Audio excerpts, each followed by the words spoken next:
जर मित्रांनो तुम्हाला हाय बीपीचा त्रास आहे आणि अशा वेळी जर आपण त्याला ट्रीटमेंट दिली नाही किंवा त्याकडे इग्नोर केलं किंवा आपल्याला त्याचे सिम्पटम्स काही जाणवले नाही, तर अशा वेळी आपल्याला कोणते डिसीज हे होऊ शकतात किंवा मी तुम्हाला आधीच सांगितलं आधीच्या व्हिडिओमध्ये की हा सायलेंट किलर असं सिम्पटम्स आहे, ते आतून आपल्याला अफेक्ट करत जातं, आपल्या बॉडीला आतून ते डॅमेज करत जातं। तर आता बघूया आपण कोणतं आपल्याला डिसीज ह्यामुळे होऊ शकतात। पहिला जो डिसीज आहे तो कोरोनरी आर्टरी डिसीज म्हणजे सीकेडी होऊ शकतो। दुसरा म्हणजे ब्रेन स्ट्रोक म्हणजे आपल्याला ब्रेनमुळे डॅमेज ब्रेनमधली आपल्याला एखादी नस जी आहे ती डायरेक्ट फाटून जाणार। तिसरं म्हणजे हार्ट अटॅक म्हणजेच मायोकार्डियल इन्फ्रॅक्शन किंवा मग चौथं जे आहे ते याच्यामध्ये आपल्याला किडनी डिसीज होऊ शकतात किंवा डायरेक्टली आपली किडनीसुद्धा फेल्युअर ह्यामुळे होऊ शकतं किंवा आपली जी शुगर आहे ती अनकंट्रोलसुद्धा हाय बी पीमुळे सुद्धा होऊ शकते।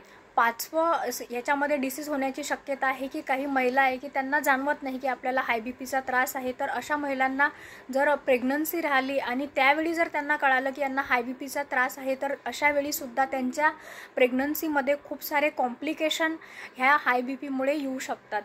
सहावं लक्षण म्हणजे त्यांचं आय डॅमेज होणार, म्हणजे त्यांच्या डोळ्यांची दृष्टी जी आहे ती अचानक निघून जाईल। आणि शेवटचं लक्षण म्हणजे व्हॅस्क्युलर डिमेन्शिया हे असू शकतं। आता आपण बघूया की हाय बी पीचा त्रास हे कोणाला जास्त होण्याची शक्यता आहे। तर पहिली गोष्ट आहे ती म्हणजे बायोलॉजिकल तुमची फॅमिली हिस्ट्री काही असेल की तुमच्या घरामध्ये कोणाला कार्डिओव्हॅस्क्युलर डिसीज आहे किंवा हाय बी पी किंवा शुगरचा काही त्रास आहे, डायबिटीस मलायटस आहे, तर अशा लोकांना हेरिडेटरी ते त्यांच्या जीन्समध्ये ते आलेलं असतं, तर अशांनासुद्धा हाय बी पीचा त्रास हा भविष्यामध्ये होऊ शकतो। ज्यांना क्रोनिक किडनी डिसीज आहे अशांचासुद्धा बी पी हा हाय राहू शकतो।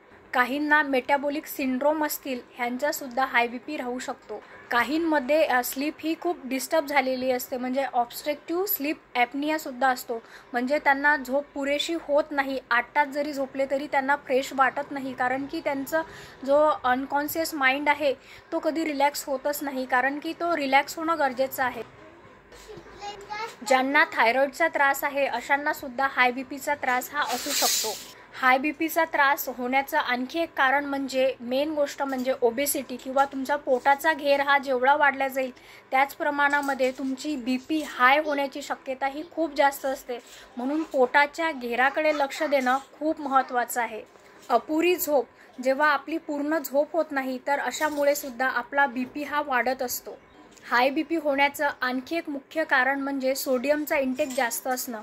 तर मित्रांनो, आपल्याला मीठ हे 2 ग्रॅम डेली आपल्याला 2 ग्रॅम घेणं हे आवश्यक असतं, परंतु आपण काही भाज्यांवर असेल किंवा पिकल्स असतील किंवा पापड असेल तर ह्यामध्ये आपण अतिरिक्त प्रमाणामध्ये मीठ हे टाकत असतो।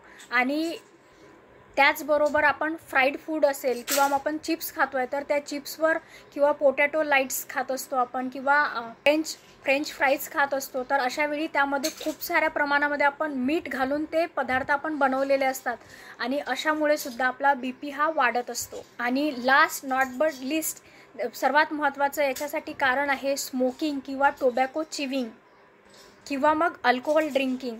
आणि खूप जास्त एकाच ठिकाणी बसून राहिल्याने सुद्धा आपल्याला बी पीचा त्रास हा होऊ शकतो, म्हणून प्रत्येक 1-1 तासाने तुमचं जर बैठे काम असेल तर थोडा राऊंड मारून येणे महत्त्वाचं आहे। जर पुरेशा प्रमाणामध्ये तुमचं एक्झरसाइज होत नसेल, तुमच्या फिजिकल ॲक्टिव्हिटी जर कमी असतील तर ह्यामुळे सुद्धा तुमचा भविष्यामध्ये हाय बी पीचा त्रास तुम्हाला होऊ शकतो।